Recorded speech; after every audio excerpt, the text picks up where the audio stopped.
एक शहर में सेठ रहा करता था। सेठ के पास सभी प्रकार की सुख सुविधाएं थीं, लेकिन उसकी कोई संतान नहीं थी। संतान न होने के कारण सेठ जी हमेशा दुखी रहते थे। परंतु भगवान की ऐसी कृपा हुई कि शादी के कई सालों बाद उन्हें पता चला कि उनकी पत्नी गर्भवती है। यह खुशखबरी सुनकर सेठ और सेठानी दोनों ही बहुत खुश थे। निश्चित समय पर सेठानी ने एक पुत्र को जन्म दिया। सेठ सेठानी दोनों ही बेटे के जन्म पर बहुत खुश थे। सेठ ने इस खुशी के मौके पर पूरे गांव को दावत दी। समय बीतने के साथ साथ सेठ का बेटा बड़ा होने लगा। सेठ जी चाहते थे कि उनका बेटा शिक्षा ग्रहण करे और एक अच्छा इंसान बने। इसलिए उन्होंने अपने बेटे को गुरुकुल में शिक्षा ग्रहण करने के लिए भेज दिया। बेटा गुरुकुल में शिक्षा ग्रहण कर रहा था और इधर सेठ जी अपने व्यापार को बढ़ाने में लगे थे, किंतु भाग्य को कुछ और ही मंजूर था। एक दिन की बात है, सेठ और सेठानी नाव पर बैठकर नदी पार कर रहे थे। तभी नाव डूब गई और उनकी मृत्यु हो गई। दूसरी तरफ जब गुरुकुल में पढ़ रहे उनके बेटे को यह समाचार मिला तो वह बहुत दुखी हुआ। उसके मन में तरह तरह के बुरे ख्याल आने लगे, जिसका परिणाम यह हुआ कि वह अपनी शिक्षा पूरी किए बिना ही गुरुकुल से भाग गया। परंतु वह भागकर अपने घर वापस नहीं गया। वह जंगलों में ही भटकता रहा और जंगल के फल इत्यादि खाकर अपना जीवन निर्वाह करने लगा। समय बीतने के साथ साथ उसने जंगल में ही अपनी एक कुटिया बना ली। उसके मन में अब वैराग्य की भावना इतनी प्रबल हो चुकी थी कि उसे अब बाहरी दुनिया से कोई लगाव नहीं था। जंगल में रहकर वह भगवान की भक्ति करता था। धीरे धीरे आसपास के लोगों के मन में यह बात फैल गई कि नज़दीक के ही जंगल में एक बहुत ही तेजस्वी महात्मा रहते हैं जो भगवान की भक्ति करते हैं। यह सुनकर लोग उनके दर्शन करने आने लगे और साथ ही महात्मा जी को फल, अनाज, यहाँ तक कि सोने की अशर्फियाँ भी भेंट स्वरूप दे जाते थे। लेकिन महात्मा जी केवल उतने ही फल और अनाज रखते थे जिससे उनका पेट भरने के लिए काफ़ी होता। बाकी अनाज और फल वह गरीबों को बांट देता। और जहाँ तक बात है सोने की अशर्फियों की, तो साधु ने कभी उनको हाथ तक नहीं लगाया। देखते ही देखते साधु की कुटिया के बाहर अनाज, फल और अशर्फियों के ढेर लगने शुरू हो गए। लोगों की श्रद्धा महात्मा जी में बढ़ती जा रही थी। महात्मा जी अपने यहाँ आने वाले लोगों को उपदेश देते और उन्हें ईश्वर की राह पर चलने के लिए प्रेरित करते। महात्मा जी का संयम और वैराग्य देखकर लोगों की श्रद्धा उनके प्रति और भी बढ़ती जा रही थी। एक दिन वह भी आ गया जब महात्मा जी की ख्याति नगर के राजा तक जा पहुँची। राजा को पता चला कि नज़दीक के ही जंगल में एक बहुत ही सिद्ध और पहुँचे हुए महात्मा जी रहते हैं जो अशर्फियों को हाथ तक नहीं लगाते। राजा ने फैसला किया कि वह महात्मा जी के दर्शन के लिए जाएंगे। फिर एक दिन राजा महात्मा जी की कुटिया में जा पहुँचे। महात्मा जी का तेजस्वी चेहरा देखकर राजा बहुत ही प्रभावित हुए। जंगल के शांत वातावरण में उन्हें बहुत ही शांति मिली। इसके बाद राजा अक्सर महात्मा जी की कुटिया में आने लगे। राजा भी महात्मा जी के लिए फल, अनाज इत्यादि लाते रहते। महात्मा जी राजा को धर्म और न्याय का उपदेश देते। एक दिन राजा के मन में विचार आया कि महात्मा जी जंगल में रहते हैं। वैसे तो जंगल में सब कुछ ठीक है, परंतु जंगल में उन्हें जंगली जानवरों का भय रहता होगा। इसके अलावा भी उन्हें कई तरह की असुविधा होती होगी। क्यों ना हम महात्मा जी को अपने महल में ही जगह दे दें। राजमहल में उनके लिए एक भवन का निर्माण करवा दें, जिससे कि हमें भी जंगल में नहीं जाना पड़ेगा और महात्मा जी भी कई तरह की दिक्कतों से बच जाएंगे। राजा अगले दिन जब महात्मा जी के दर्शन करने के लिए गए तो उन्होंने महात्मा जी से प्रार्थना की, महात्मा जी, मेरी आपसे प्रार्थना है कि आप मेरे महल में चलकर अपना स्थान ग्रहण कीजिए। मैं महल में आपके लिए एक अलग भवन का निर्माण करवाऊंगा जहाँ पर आपके लिए सभी सुख सुविधा उपलब्ध होगी। कृपया करके मेरी प्रार्थना स्वीकार कर लीजिए। महात्मा जी ने कहा, राजन, मैं एक तपस्वी और वैरागी हूँ। मुझे संसार के सुख और सुविधाओं का कोई लोभ नहीं। मैं यहीं पर रहकर फल फूल खाकर ही गुजारा करूँगा, इसलिए मुझे क्षमा कर दीजिए। मैं आपकी विनती स्वीकार नहीं कर सकता। उस दिन तो राजा वहाँ से चला गया, परंतु उसके बाद वह अक्सर महात्मा जी से अपने महल में आकर रहने के लिए कहता रहता। एक दिन राजा ने महात्मा जी से फिर कहा, महाराज, अगर आप मेरे महल में नहीं रहना चाहते तो मेरी प्रार्थना है कि आप मेरे महल के बाहर बने हुए बगीचे में अपना डेरा डाल लीजिए। वहाँ रहकर भी आप प्रभु की भक्ति कर सकते हैं। कृपया इनकार मत करना। आखिरकार महात्मा जी राजा की बात मान ही गए और वह महल के बाहर बने हुए बगीचे में जाकर रहने लगे। वहीं पर उन्होंने अपने लिए एक कुटिया भी बना ली। अब तो राजा प्रतिदिन महात्मा जी के दर्शन के लिए आने लगे। वे महल के बाहर बने हुए बगीचे में महात्मा जी से मिलने आते और उनसे उपदेश प्राप्त करते। राजा ने अपने महल के एक नौकर को खास तौर पर महात्मा जी की सेवा में नियुक्त किया। उसका काम था कि वह महात्मा जी के लिए भोजन की व्यवस्था करे। महल के बगीचे में आने के बाद भी महात्मा जी से मिलने वाले लोगों पर कोई रोक टोक नहीं थी। नगर के लोग अब भी महात्मा जी से मिलने के लिए आया करते थे और उनका उपदेश सुनते थे। धीरे धीरे कुछ समय बीता। महात्मा जी का मन अब इस बगीचे में लग गया था। महात्मा जी की सेवा में लगाया हुआ नौकर उन्हें सही समय पर भोजन दे जाता। एक दिन की बात है, महात्मा जी की सेवा में जो नौकर लगा हुआ था वह एक ज़रूरी काम से छुट्टी लेकर अपने गांव चला गया। तब राजा ने रानी से कहा, महात्मा जी की सेवा में जो नौकर लगा था वह तो छुट्टी पर गया है और मुझे भी राज्य के ज़रूरी काम से कुछ दिनों के लिए दूसरे राज्य में जाना है। इसलिए महात्मा जी के भोजन की व्यवस्था आपको ही करनी होगी, क्योंकि मैं आपके सिवा किसी और पर विश्वास नहीं कर सकता। आप स्वयं अपने हाथों से भोजन बनाकर महात्मा जी की कुटिया में पहुंचा दीजिएगा। रानी ने कहा, ठीक है महाराज, आपकी आज्ञा का पालन किया जाएगा। इसके बाद राजा कुछ दिनों के लिए महल से चला गया। रानी प्रतिदिन अपने हाथों से भोजन बनाती और महात्मा जी की कुटिया में भिजवा देती।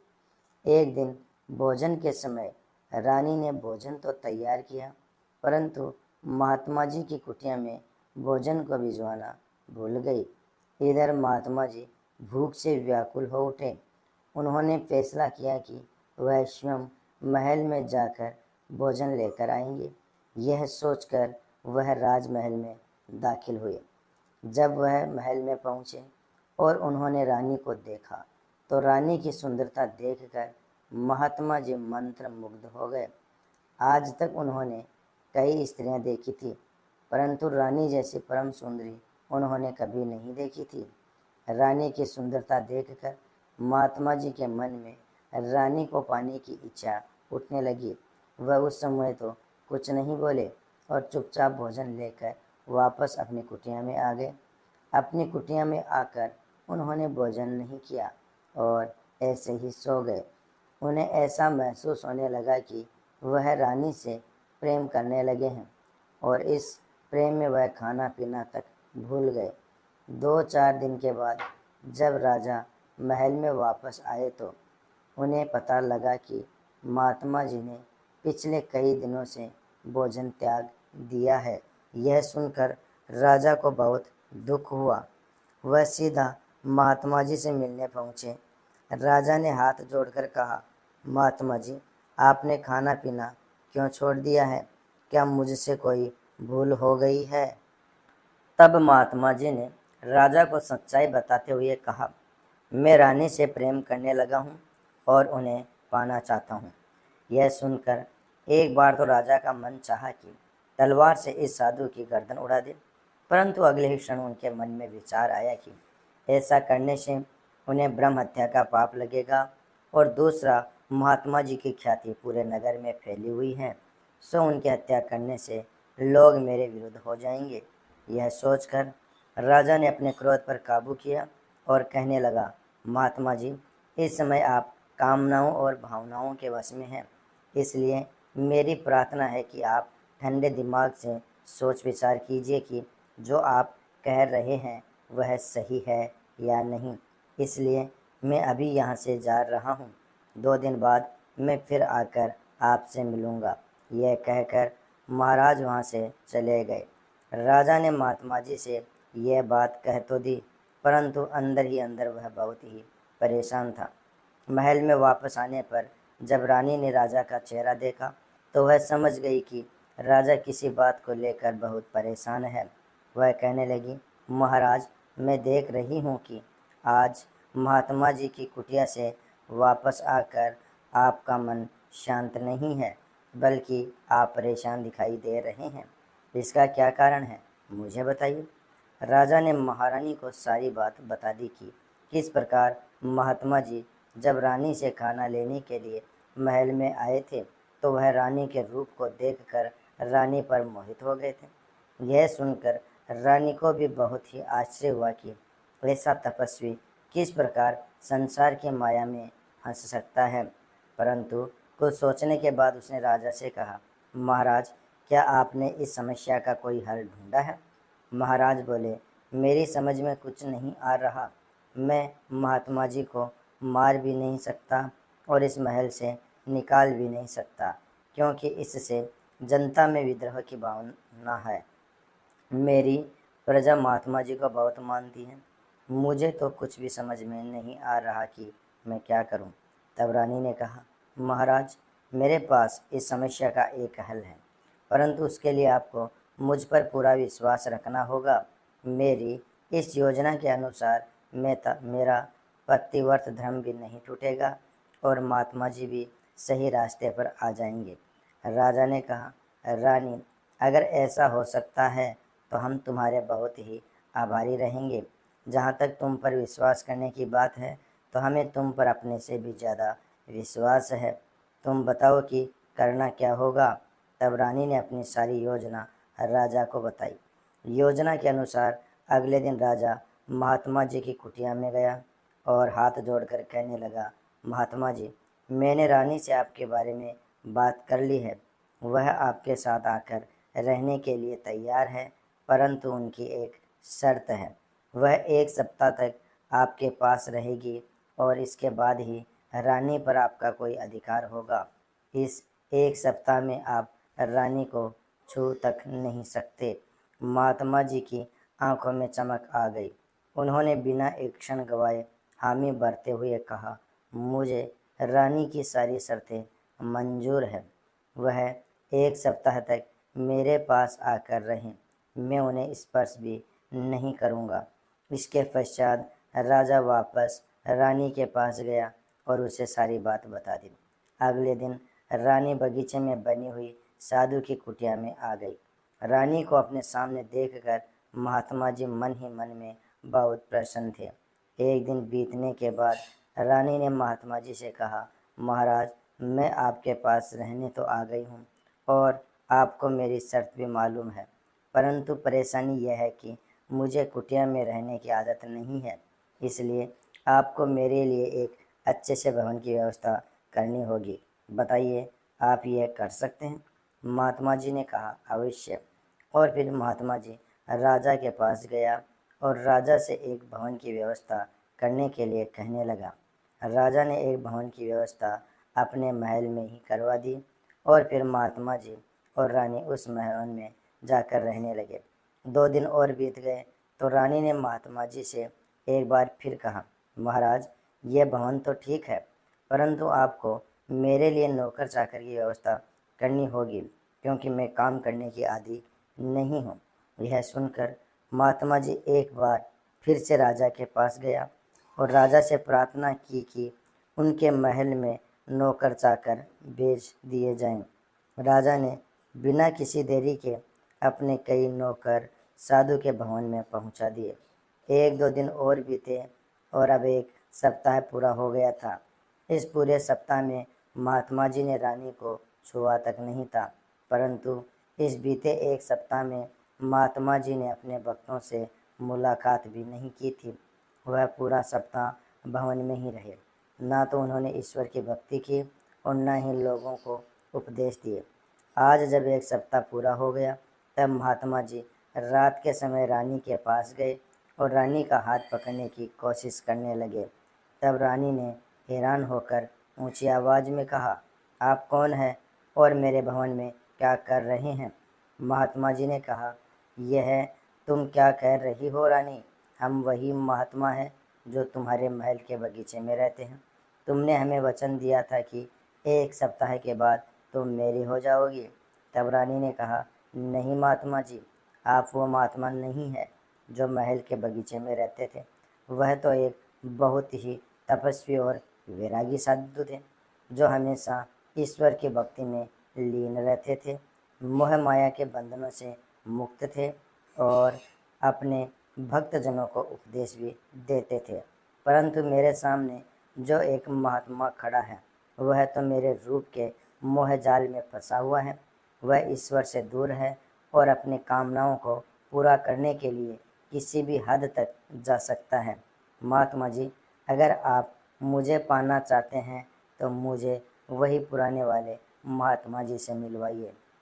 साधु ने जब रानी की यह बातें सुनी तो वह शर्म से पानी पानी होने लगा। उसकी अंतरात्मा उससे धिक्कारने लगी। रानी ने आगे कहा, महात्मा जी, मैं जिस महात्मा को जानती थी वह लोगों को उपदेश देने वाले और उनकी भलाई चाहने वाले थे। विषय वासनाओं पर वह विजय पा चुके थे और एक महान पुरुष थे, परंतु आप वह नहीं हैं। आप तो स्वयं इस समय विषय वासनाओं में फंसे हुए हैं। रानी का कहा हुआ एक एक शब्द महात्मा जी के अंतःकरण पर चोट कर रहा था। शर्म के मारे महात्मा जी आंख नहीं उठा पा रहे थे। तब महात्मा जी ने हाथ जोड़कर रानी से कहा, रानी साहिबा, कृपया अपने शब्दों के बाण से मुझे अब और घायल मत कीजिए। मैं आपका बहुत ही आभारी हूँ कि आपने मुझे मेरे सही स्वरूप का ज्ञान करवाया और मुझसे एक पाप कर्म करने से बचा लिया। आप जैसी देवी को मैं प्रणाम करता हूँ। आप मुझे क्षमा कीजिए। साथ ही साथ में आपको धन्यवाद भी देना चाहता हूँ कि आपने मुझे सही दिशा दिखा दी। अब आप मुझे आज्ञा दीजिए, मैं वापस जंगल में जाकर अपनी कुटिया में रहना चाहता हूँ। वही स्थान मेरे लिए उचित है।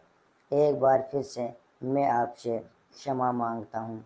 इतना कहकर महात्मा जी वहाँ से निकल गए। जंगल में वापस जाने से पहले वह एक बार राजा के पास गए और हाथ जोड़कर राजा से क्षमा मांगते हुए बोले, राजन, मैं आपका क्षमा प्रार्थी हूँ। मैं एक बहुत ही बड़ा अपराध करने जा रहा था, परंतु रानी ने मेरी आंखें खोल दी। कृपया आप भी मुझे क्षमा कर दिए। राजा ने कहा, महात्मा जी, मुझे खुशी है कि आपकी आँखों पर जो विषय वासनाओं का पर्दा आ गया था वह अब हट चुका है और आशा करता हूँ कि आप आगे भी हमारी प्रजा को अपने उपदेशों के द्वारा सही मार्ग दिखाते रहेंगे। साथ ही साथ मैं वचन देता हूँ कि यह जो घटना हुई है वह रानी मेरे और आपके सिवा किसी को मालूम नहीं होगी। इसके बाद महात्मा जी वापस वन की ओर प्रस्थान कर गए। एक बार फिर से वह अपनी कुटिया में रहकर ईश्वर की भक्ति करने लगे। दूसरी तरफ राजा ने अपनी रानी की इस समझदारी के लिए उसकी बहुत प्रशंसा की। इस तरह से रानी ने अपनी बुद्धिमानी से रास्ते से भटके हुए एक महात्मा जी को वापस सही रास्ता दिखला दिया। दोस्तों, वीडियो पसंद आया हो तो